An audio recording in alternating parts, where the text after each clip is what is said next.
Dahil sa pagsususpecha ay pinayuhan ni Mang Rigor si Javier na magbasa-basa ng libro ukol sa bagay pang-espiritual nang sa ganun ay makakuha siya ng kasagutan mula sa gumugulo sa kanyang isipan.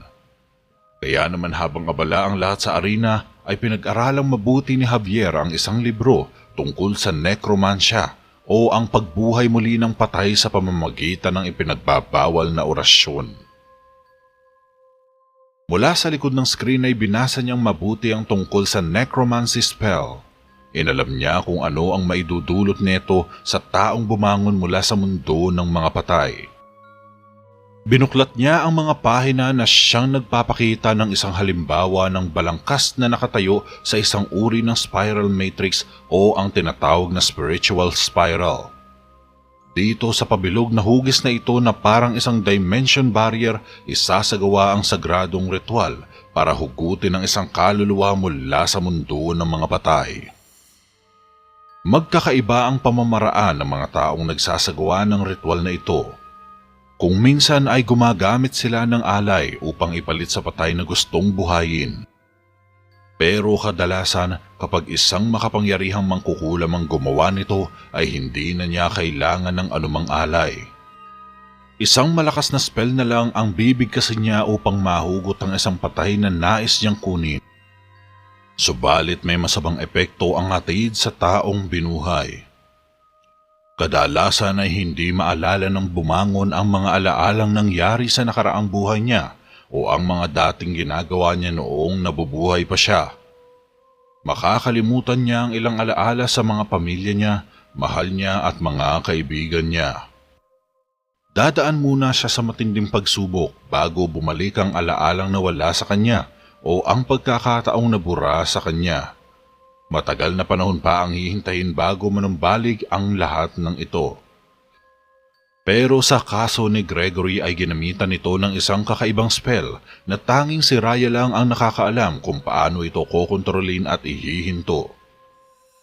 Tahimik lang na nagbabasa si Javier habang pinag-aaralang mabuti kung paano niya makokontra ang spell na bumubuhay sa isang patay na hinugot mula sa mundo ng mga patay. May ilang anggulo din siyang tinitingnan kung sinong tao ang may motibo upang gawin ng bagay na ito. Hindi pa siya sigurado kung si Prinsesa Raya ba ang nasa likod nito sapagkat alam naman niyang noon pa man ay galit na si Gregory kay Raya dahil sa mga kahayupang ginawa nito. Subalit hindi niya pa rin pwedeng isantabi ang posibilidad na ginamitan ito ng spell ni Raya upang kontrolin ang pag-iisip ni Gregory. Naguguluhan na talaga si Javier sa nangyayari. Kailangan niya makahanap ng sagot kung paano mapipigilan ng bangkay na malayang gumagala sa kanilang bakuran. Aalamin din niya kung ano talaga ang rason o eksaktong motibo ng bumuhay sa kanya kung bakit siya biglang nagpakita. Gayong matagal na siyang nananahimik mula sa loob ng mga patay. Sa kabilang dako, tuloy ang jousting tournament sa arena. Nanalo sina Jericho at Gregory sa kanilang mga laban. Marami silang napapabagsakan ng mga kabalyero sa gitna ng kurso. Sunod-sunod ang mga panalo nila dahil sa experience at jousting skills nila. Lahat ng mga taong sumusubaybay sa torneo ay tuwang-tuwa sa ipinapakitang husay ng dalawa. Ngunit mas higit na nalulugod si Michelle sa bawat tagumpay ni Jericho. Lubos na mga hiyawan at palakpakan ng umulan sa arena. Hindi magkandamayaw ang mga tao sa pagpuri sa dalawang magigiting na mandirigma, lalo na kay Gregory na siyang pinakamaraming panalo sa kanila. Mas mahusay ang ipinapakita niyang performance kumpara kay Jericho na may inconsistent na tama. Samantalang si Gregory ay halos sapul lang kalaban sa hawak niyang mahabang sibat. Paglubog ng araw ay sabay na kumain sa hapagkainan sina Javier at Mang Rigor. Makikitang sarap na sarap pa si Javier sa pagkain, subalit hindi niya maiwasan na magtanong sa tiyuhin ukol sa mga nalaman niya at natuklasan sa librong binasa niya. Masarap ang manok. Ang sarap din ng sabaw. Ano nga palang alam mo tungkol sa necromancia? Tumigil bigla si Mang Rigor sa paghigop ng sabaw at napatitig sa pamangkin. Anong ibig mong sabihin? Tanong ng matanda. Pwes, kung ikukumpara sa akin, mas marami kang nalalaman sa ating dalawa tungkol sa mga di pangkaraniwang bagay. Saad ni Javier. Ang necromancia ay ang pinakamapanganib sa lahat ng lihim na mga kasanayan. Kahit na sa mga araw ng lumang relihiyon, ang gayong pangkukulam ay tiningnan ng may lubos na hinala. Alam kong pagsisisihan kung tinanong ko ito, Javier. Pero bakit gusto mong malaman ito? May natagpuan ka na bang sagot tungkol dito? Balik tanong ng matanda. Tumingin si Javier sa pintuan ng kanyang kwarto kung saan nagpapahinga ngayon si Gregory sa loob. Sa tingin ko kasi, may bumuhay kay Gregory mula sa kabilang mundo. Bulong ni Javier. Sa pamamagitan ng isang tao, ipinapalagay ko ang ibig mong sabihin ay si Raya. Sagot ni Mang Rigor. Tumango si Javier subalit ang totoo ay hindi pa siya sigurado tungkol dito. Ang mga lumang alamat ay nagsasabing tungkol sa gayong mga nilalang. Tinatawag nila itong shades, mga mandirigma. Pinahirapang kaluluwa na pinatawag mula sa kanilang kapahingahan ng sining ng necromancia. Mahabang paliwanag ni Mang Rigor. Kaya posibleng mangyari ito? Tanong naman ni Javier na medyo hindi pa lubos na nauunawaan ang lahat. Tumango ang matanda. Kahit na posible, wala tayong paraan para malaman ang katiyakan nito. Sambit ni Mang Rigor. Biglang naglabas ng libro si Javier tungkol sa sining ng necromancia. Nanlaki ang mga mata ng tiyuhin sa gustong gawin ni Javier. Kung ganon, gusto mong malaman kung siya ba talaga si Gregory? Tumango lang si Javier. Pagkatapos ng hapunan, mabilis na hinugasan ni Javier ang mga pinggan sa lababo. Nilinis rin niya ang kalat sa sala at itinabi ang lamesa ng ilang dipa. Nang matapos na ang mga gawain ay pininturahan ni Javier ang sahig gamit ang spiral drawing mula sa libro. Nang matapos na siya sa pagguhit ay binuka niya ang kanyang mga kamay sa ibabaw ng spiral matrix upang lagyan ito ng barrier sa pamamagitan ng spell. Gumamit ng incantation si Javier sa kaumusal ng espesyal na spell. Makalipas ng ilang saglit ay biglang kuminang ng kulay pula ang spiral. Pagkatapos ay kumukumpas ito sa hangin na parang nagme-matrix ito sa kabilang dimensyon. Matapos ang ilang paghahanda ay nagpasyang magbantay si Javier. Hindi siya natulog buong magdamag at hinintay ang pagsapit ng umaga. Nagtiis siya ng ilang oras sa paghihintay kahit na pinapapak na siya ng mga lamok. Ilang oras ang lumipas ay napansin ni Javier ang sikat ng araw na tumatagos sa mga bintana hanggang sa tumilaok ang manok at dumapo ang haring araw sa ibabaw ng Terabeda. May narinig na ingay si Javier kaya sumilip siya sa isang siwang sa pintuan ng kanyang kwarto. Nakita niyang gising na si Gregory at mukhang patapos na rin itong magbihis. Napakaripas si Javier sa higaan ni Mang Rigor upang gisingin ng tiyuhin niya. Oras na! Bulong ni Javier kay Mang Rigor. Dahil dito, napabalikwas ng bangon sa higaan ang matanda. Tumakbo sila patungo sa likod ng screen saka sumilip sa puwang ng pintuan nito. Saktong lumabas si Gregory mula sa kwarto ni Javier at lumakad sa ibabaw ng bilog. Mabilis na kuminang ng pula ang spiral nang matapakan nito ni Gregory. Pagkatapos nito ay nagulat ang magtiyuhin sa sumunod na nangyari. Isang kalansay ang biglang rumehistro sa katawan ni Gregory. Malaya itong humulagpos matapos dumaan sa mala X-ray na spiral circle. Narinig nila ang pagsara ng pintuan kaya lumabas ng screen ng magtiyuhin na tulala sa nasaksihan. Ayoko maging totoo ang nakita ko. Wika ni Javier na tila hindi pa matanggap ang nakita. Alam ko, nais nating lahat na bumalik siya pero hindi sa ganung paraan. Ani ni Mang Rigor. Napakasama nila. Ginagamit lang nila siya. Pinaglalaroan na parang manika. Galit na sambit ni Javier at nanlilisik ang mga mata.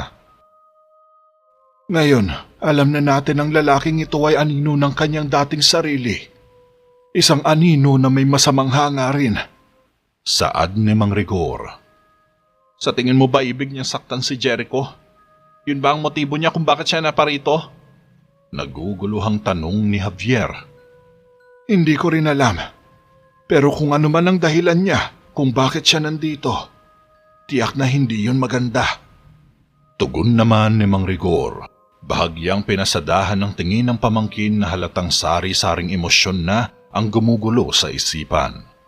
Dahil dito, hindi niya maiwasang kilabutan ngayong nakumpirma na nila ang totoo. Samantala, pumunta naman si Michelle sa gitna ng mga tolda habang ang mga tao ay nagsasaya sa arena. Binuksan niya ang isang flap ng tolda. Biglang umilaw ang bracelet sa kanyang kamay nang papasok siya sa tolda ni Gregory. Subalit napahinto siya nang madatnan niyang nagbibihis si Gregory para sa susunod nitong laban sa jousting tournament. Tulungan na kita. Lumapit si Michelle at tinulungan niya si Gregory sa kanyang armor. Salamat sa'yo. Malademonyong ngumisi si Gregory habang nakatalikod kay Michelle. Pinadaos-dos ng dalaga ang kamay sa kanang balikat ni Gregory pababa sa kanyang kamay. Sana magtagumpay ka sa mga laban mo. Malambing na wika ni Michelle. Diba dapat sinasabi mo yan sa magiging asawa mo? Biglang sabi ni Gregory. Natigilan naman agad si Michelle. Naalala niya bigla si Jericho. Magiging asawa ko? Meron akong... Naputo lang sasabihin ni Michelle at nagsimula siyang malito. Tumingin siya sa paligid pagkatapos ay napatanong siya sa sarili kung bakit siya nasa loob ng tolda ni Gregory. Naguluhan siya na parang hindi niya alam ang nangyayari sa kanya. Saka pa lang siya nahimasmasan nang ipinilig niya ang ulo. Biglang sumagi sa isip niya ang sandaling nakaupo siya sa royal box habang nakangiting pinapalakpakan si Jericho. Dahil dito, nahihiya siyang tumingin kay Gregory na seryosong nakatayo lang sa kanyang harapan. Pasensya na. Nahiya siya sa inasal niya. Pasensya na talaga. Hindi ko alam kung bakit ako nandito. Binigyan ni Michelle si Gregory ng hindi tiyak na tingin bago siya lumabas ng tolda. Napangiti naman ng wagas si Gregory sa kanyang planong akitin ang nananahimik na puso ng dalaga. Dahil sa bracelet ay naniniwala siyang nagtagumpay siya sa pagkakataong ito. Sa sumunod na sandali ay sumabak muli siya sa torneo. Ipinakita niya uli ang galing niya sa jousting kung saan madali niyang napabagsak ang isang kabalyero matapos niya itong tusukin sa balikat gamit ang sibat. Nawasak ang sibat sa lakas ng impact dahilan para mabuwal ang kabalyero sa lupa at kasama itong nakaladkad matapos sumabit ang kanyang paa sa saddle ng kabayo. Tuwang-tuwa ang mga tao sa kanya lalo na si Michelle na higit na nasisiyahan kaysa dati. Naging salungat ito sa isang bagay nang manalo rin si Jericho sa laban. Halatang hindi gaanong nasiyahan si Michelle sa pagpapakilala sa tagumpay ni Jericho na masayang pinupuri ng mga tao. Habang nakatingin siya ay parabang binubura ang kanyang pagmamahal sa hari at unti-unti itong nawawala sa loob ng kanyang puso. Sa sumunod pang laban ay nakaharap ni Jericho si Nicolas. Nagharap ang dalawa sa dulo ng mga linya ng kurso. Tahimik ang mga taong sumusubaybay sa labanang magaganap. Pumuesto sa gilid ng kurso si Haring Jericho, samantalang nakahanda ng patakbuhin ni Nicolas ang kanyang kabayo. Seryosong tumitig si Jericho kay Nicolas bago niya isinuot sa ulo ang helmet. Sa pagbibigay senyas ng isang kawal ay ibinaba nito ang bandila na naging hudyat para patakbuhin ng dalawa sa kanilang mga kabayo. Maghaharap ang dalawa sa gitna ng kurso na animoy mga torong susuwagin ng isa't isa. Parehong mabilis ang kilos at parehong nakatutok ang kanilang mga sibat sa isa't isa. Animoy mga bulang tubig na tumatalsik ang lupa sa bawat pagaspas ng mga paa ng kabayo. Nasasabik nang makarating sa gitna at gustong alamin kung sino ang malakas. Pagsapit ng dalawa sa gitna ay biglang itinaas ni Jericho ang sibat at pinuntirya ang dibdib ni Nicolas. Naghanda naman si Nicolas at may balak na unahan si Jericho. Biglang naghiyawan ng mga tao nang bumagsak ang isa sa kanila. Woo! Sigawan ng mga taong halos hindi magkandamayaw sa pagpuri kay Jericho. Nanalo si Jericho nang wasakin niya sa dibdib si Nicolas gamit ang sibat niya. Nabuwal si Nicolas habang nagpapatuloy sa pagtakbo ang kabayo ni Jericho. Nahulog si Nicolas sa kabayo at ilang beses pang nag-somersault sa lupa sa tindi ng salpukan. Pagkatapos ng laban ay umikot ang kabayo ni Jericho upang humarap kay Michelle na pilit nang umingiti kay Jericho. Napipilitang ngumiti si Michelle habang pumapalakpak sa kanya. Umalis si Jericho sa arena para sa sunod niyang laban. Nadaanan niyang nakaluhod pa rin sa lupa si Nicolas matapos makarecover sa laban habang tinutulungan itong tumayo ng isang kawal. Samantala, nilapitan ni Ramon si Javier na nakatayo sa gilid ng tolda habang tahimik lang na nanonood sa arena. Napansin niya ang tila di mapakali at balisang ekspresyon ni Javier. "Huwag ka masyado mag-alala, Javier. Nanalo naman si Jericho eh." Wika ni Ramon. Tama ka. Ngayon ay nasa huling yugto na siya kasama si Gregory. Sagot naman ni Javier. "Oo, alam ko. Magugustuhan na yun mapanood ng mga tao. Kinikilala nila si Gregory at Jericho sa ganitong paligsahan. Tiyak na maguguluhan ang karamihan kung sino ang magiging manok nila sa huling yugto ng laban." Nakangiting umalis si Ramon.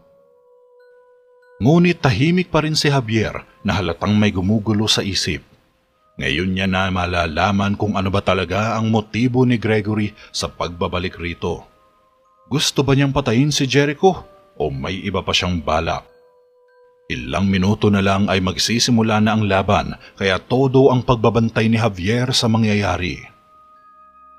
Maya-maya pa ay nagsimulang humuni ang mga trumpeta kaya pumwesto na ang dalawa sa dulo ng mga kurso.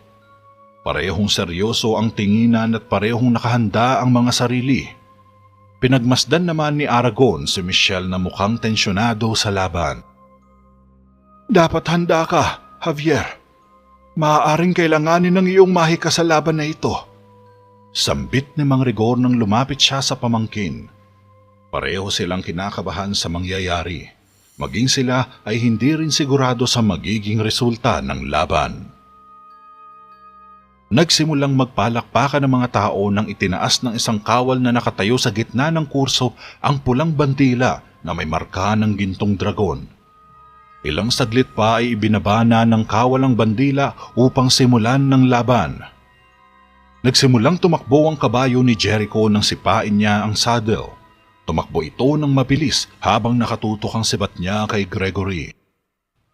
Napangiti pa si Jericho nang mapansin niya sa siwang ng mga helmet na bahagyang itinaas ni Gregory ang sibat nito at mukhang puntirya ang kanang balikat niya. Naging tahimik ang lahat sa pagsubaybay ng laban. Hindi sila nagsasalita at hindi man lang umiimik. Animoy tumigil ang oras sa buong arena. Talagang nakatutok ang lahat ng mga paningin sa dalawang mandirigma na malapit na magsalpukan sa gitna ng kurso. Ilang segundo pa ay nagkadikitan ang mga sibat. Parehong wasak ang mga sibat. Parehong natamaan ng dalawa ang kanilang mga target. Walang nabuwal ngunit malubhang nasugatan si Jericho. Napangiwi sina Mang Rigor at Javier na parang sila pa ang nasaktan sa salpukan ng dalawa. Napatayo si Michelle. Nag-aalala siya nang mabitawan ni Jericho ang kanyang sibat at napasandal sa sakit.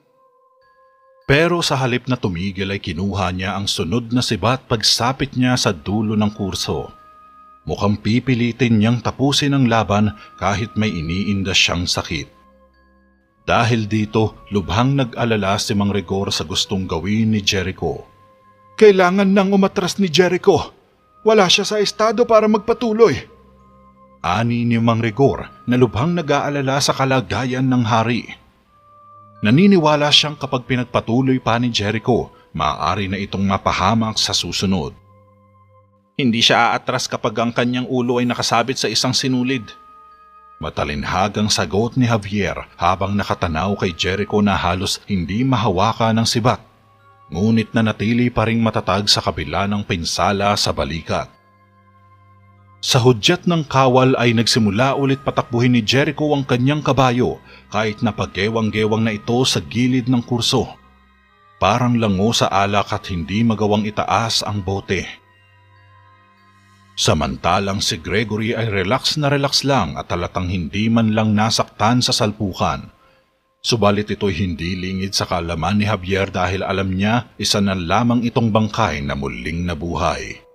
Sa madaling salita, patay na siya pero ang spell na lang ang nagkokontrol sa kanya para siya ay makagalaw at makakilos. Nakakunot ang noo ni Michelle habang nagpapatuloy ang laban. Hindi maiangat ni Jericho ang kanyang sibat sa posisyon ng pag-atake. Nang malapit na sila, biglang itinaas ni Gregory ang kanyang sibat kaya naghiyawan ang mga tao dahil dito. Nagulat sila Aragon at Michelle sa nangyari habang hindi naman makapaniwala sina Mang Rigor at Javier. Parehong nagtaka ang dalawa. Anong nangyayari? Bakit siya sumuko agad? Tanong pa ni Javier na hindi kayang sagutin ni Mang Rigor dahil maging siya ay nalilito rin kung ano ba talaga ang nangyayari. Bumaba sa kabayo si Jericho nang makarating siya sa dulong bahagi ng kurso. Binaba niya ang sibat at tinanggal niya ang helmet. Pagkatapos ay tumayo siya ng tuwid, subalit natisod siya sa paan ng kabayo, kaya doble tuloy ang sakit na ininda niya. Bumaba ng kabayo si Gregory at naglakad sila ni Jericho papunta sa gitna ng kurso habang pinupuri at pinapalakpakan sila ng mga tao. Dahil sa nangyari ay nakapag-isip-isip tuloy si Javier na mukhang nagkamali siya ng hinala kay Gregory. Mali ang kanyang akala na papatayin ni Gregory si Jericho sa kanilang laban.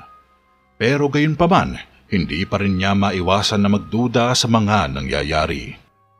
Mukhang maswerte pa rin tayo dahil buhay pa rin si Jericho. Sambit ni Javier. Tumangulang si Mang Rigor na medyo nakahinga ng maluwag.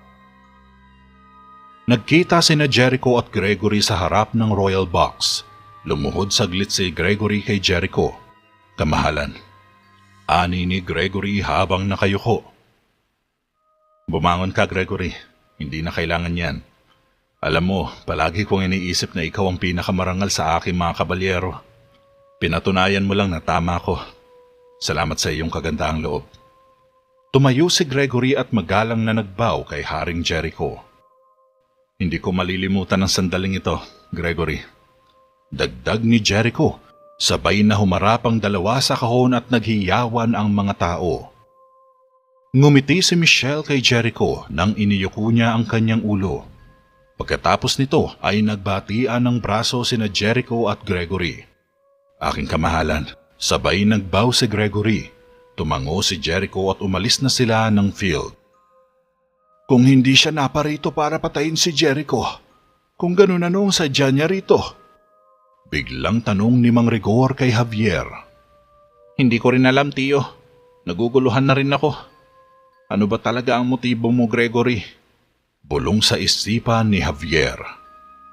Pagkalipas ng ilang sandali ay nagulat si Javier nang mapansing pumasok bigla si Michelle sa tolda ni Gregory. Lagot na. Sana mali ang hinala ko. Sana hindi totoo ito. Bulong pa ni Javier sa sarili. Nang makapasok na sa loob ay umikot si Michelle kay Gregory na nakatayo sa harapan ng isang lamesa. Marahan niyang pinasadahan ng kamay ang matipunong balikat ng lalaki. Hinaplos ng banayad at pinipisil-pisil habang hindi niya napapansin na umiilaw na pala ang pulseras sa kamay niya. Dama ni Gregory ang mainit na mga haplos ni Michelle kaya napaharap ito sa dalaga na tila inaanod na ng makamundong pagnanasa. Parang nawala na sa sariling katinoan ng itsura ni Michelle. Napapakagat labi na ito habang patuloy na hinihimas ang maskuladong katawan ng lalaki. Kinuha niya ang kamay ni Gregory pagkatapos ay pinagsalikop niya ang kanyang mga daliri sa mga daliri ni Gregory. Kasunod nito ay itinaas niya ang kanilang mga kamay at pinahid sa kanyang malambot na baba. Nagkatitigan sila ng mga mata, parang mga mata na lang nila ang nag-uusap. Nag-aalab ang kanilang mga tinginan na malalagkit pa sa mga linta. Tuluyan na ngang nasakop ng kapangyarihan ng healing bracelet ang buong pagkatao ni Michelle. Wala na ito sa sariling kamalayan at ang tanging nasa isip niya na lang ay ang makasama ng matagal si Gregory. Kinagabihan, naglalakad sa palasyo na may hawak na espada si Gregory. Idinausdos niya ito sa kanyang sinturon. Habang naglalakad siya sa koridor ay wala siyang kamalay-malay na sinusundan siya ni Javier. Palipat-lipat ito ng pwesto habang mariing nakamasid kay Gregory. Nang makarating siya sa koridor ng balcony ay huminto siya kung saan makikitang nakatayo si Aragon sa gilid ng grand staircase. Napatago agad si Javier sa likod ng isang haligi nang mamataang nag-uusap na ang dalawa. Nakahanda na ang lahat. Malamang sa mga oras na ito ay papunta na si Michelle sa aming tagpuan habang nag-uusap tayo dito. Balita ni Gregory kay Aragon matapos makuha ng buo ang loob ng dalaga. Nagtagumpay siya sa pag-akit dito, kaya naman hindi na nila maaaring palampasin ang pagkakataon na ito. Balak na nilang isunod ang pangalawang hakbang kung saan ipapakita nila ang aktwal na pangyayari para pagselosin si Jericho. Ang hindi katanggap-tanggap na gawaing pagtataksil ni Michelle ang magpapahinto sa kasalang magaganap. Maganda ang ginawa mo. Tiyak na matutuwa sa iyo si Prinsesa Raya at pupurihin ka niya ng lubos. Umalis si Aragon at bumalik naman si Gregory sa kanyang pinanggalingan. Nagmadaling lumipat ng pwesto si Javier nang dumaan si Gregory sa pinagtataguan niya. Pagkatapos nito ay sumilip si Javier sa haligi. Nagsimula siyang makaramdam ng matinding kilabot sa dibdib. Bukod rito ay may bahid rin siya ng pag-aalala para kay Jericho. Ngayon ay malinaw na sa kanya ang rason kung bakit narito si Gregory at kung bakit ito ginagamit ni Prinsesa Raya. Mukhang matinding pasakit ang dadalhin niya sa pagitan ni na Michelle at Haring Jericho. Ang binabalak talaga nilang gawin sa umpisa pa lang ay kung paano nila mapaghihiwalay ang dalawang magkasintahan. Ngunit hindi niya sukat akalain na hahantong sa ganito ang lahat. Pigilan ang kasal upang tuluyang hindi mapasakamay ni Michelle ang pwesto na nakabakante sa trono. Ito na talaga ang plano nila sa una pa lang, kaya walang sinayang na oras si Javier at mabilis sinundan si Gregory tungo sa tagpuan nila ni Michelle. Samantala, naglalakad ang mga babaeng courtier sa isang koridor nang sumulpot si Michelle sa gilid ng isang pinto. Tumayo siya rito at hinintay silang makadaan bago lumusot papunta sa Red Ribbon Corridor. Naglalakad naman si Gregory patungo sa silid ng konseho nang ihagis siya ni Javier sa malayo sa pamamagitan ng isang kamay. Lumipad ng malayo si Gregory na parang sinampal ito ng malaking kapre sa likuran. Mabilis kumaladkad ang likod ng katawan sa makintab na sahig. Nawalan agad ng malay si Gregory nang bumagsak ito sa sahig. Lumapit naman kaagad si Javier upang itago ang katawan ni Gregory, ngunit nagulat siya nang himalang bigla itong nagising. Tila hindi man lang ito naapektuhan ng mahika at basta na lang tumayo na hindi man lang ininda ang tira. Biglang bumangon si Gregory kaya bumangga si Javier sa likod niya. Bumagsak sa sahig si Javier at mabilis na binunot ni Gregory ang kanyang espada. Mabilis nitong pinatulog sa sahig si Javier matapos niya itong hampasin sa mukha gamit ang handle ng espada. Ay! Mahinang ungol ni Javier at tuluyan itong nawalan ng malay nang saluhin ang hagupit ni Gregory. Umalis din kaagad si Gregory nang mapatulog niya ang sagabal sa kanilang plano. Samantala, kasalukuyan namang natutulog si Jericho nang pumasok si Aragon sa kwarto. Lumapit si Aragon sa kama. Jericho? Gumalaw ng kaunti si Haring Jericho. Jericho! Naalimpungatan si Jericho at inimulat niya ang kanyang mga mata. Nalilito siyang tumingin sa tiyuhin na nakatayo sa harap niya. Paumanhin, pero may isang bagay kang dapat makita ngayon. Sambit ni Aragon. Sa loob ng konseho ay naghihintay si Michelle. palingon-lingon sa paligid na halatang may hinihintay. Lingid sa kanyang kaalaman ay nakapasok na pala si Gregory sa loob at sa kabila ito dumaan. Tumayo ito sa likod ng isang haligi habang sinusukbit niya ang espada sa tagiliran. Maya-maya pa ay nagpasya na siyang magpakita kay Michelle. Lumabas siya sa pinagtataguan kaya nakangiting lumapit sa kanya ang nasasabik na dalaga at niyakap siya ng buong higpit. "Sigurado ka bang ligtas ito?" Kinakabahang tanong ni Michelle habang yakap si Gregory. "Walang pumapasok sa silid ng konseho sa ganitong oras ng gabi," paniniguro naman ni Gregory. Ngunit hindi pa rin mawala ang kaba ni Michelle. Hindi niya maiwasang mangamba at pakiramdam niya ay may hindi magandang mangyayari ngayong gabi. Gayunpaman, hindi pa rin niya maintindihan ang sarili kung bakit siya nakipagkita kay Gregory. Ewan ba niya, pero pakiramdam niya ay wala na siyang pakialam kahit may makakita pa sa kanila. Ang importante ay makasama niya lang si Gregory at mayakap ito. Para bang gutom siya at hayok na hayok sa pagmamahal ng lalaki. Nakabihis na ng damit si Jericho at papunta na rin siya sa konseho kasama ang taksil na si Aragon. Hindi man lang sinabi ng matanda ang dahilan kung bakit niya ito ipinatawag, ngunit nakakasiguro si Jericho na mahalaga ang bagay na ito sapagkat kahit nasa kalagitnaan na siya ng pagtulog ay nakuha pang gisingin ng tiyuhin upang dalhin lang sa konseho. Gayunpaman, napapaisip din si Jericho kung ano bang klaseng urgency ito. Isa ba itong uri ng emergency alert dahil may umatake na namang mga kalaban o may isang sunog na nagaganap? Pero wala siyang napapansing mga tao sa paligid at wala din siyang naririnig na sigawan o ingay sa labas. Isa lamang ito sa mga naglalaro sa isip ngayon ni Jericho, kaya medyo kumakabog ang dibdib niya. Masama rin kasi ang pakiramdam niya sa mga oras na ito habang nagmamadali silang naglalakad sa koridor. Hindi tuloy niya maiwasang mag-isip ng masama, ngunit lingid sa kanyang kaalaman ay mas malala pa sa gera o digmaan ang aabutin niya pagdating nila sa konseho. Samantala, unti-unti naman naalimpungatan si Javier, dahan-dahan itong dumilat ng mga mata. Pagkuhay biglang sumagi sa kanyang isipan ang nangyari bago mawalan siya ng malay.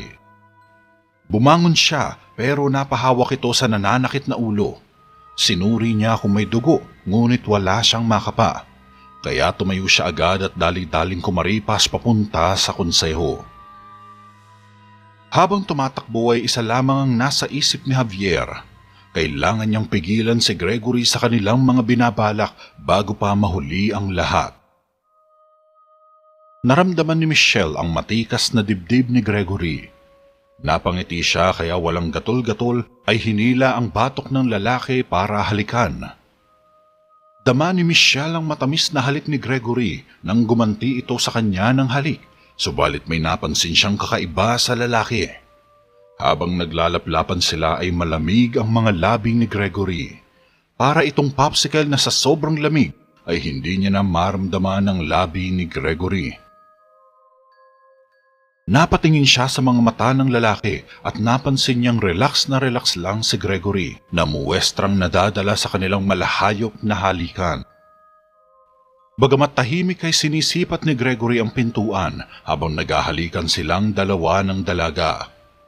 Di nagtagal ay biglang bumukas sa mga pintuan at iniluwa nito si Jericho.